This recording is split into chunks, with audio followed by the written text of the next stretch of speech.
the moment that you've all been waiting for, that we've all been waiting for. We are going to now unveil the new BSA Motorcycles Gold Star.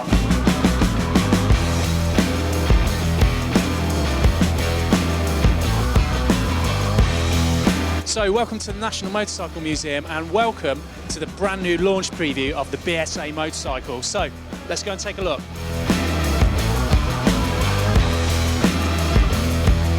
Hashtag BSA is back, but not only BSA, the Gold Star is back in 5 different variations. So you can get it in a red, green, silver and black edition, but the flagship model is this one, the Sheen edition. So this evokes the DBD34 more than all of them, with its special polished chrome guards, polished tank, polished sections on the engine casings. It really does look like the original DBD34, but it's a modern bike. So it's a 650 single cylinder, double overhead cam, liquid cooled bike. So it's Euro 5 compliant.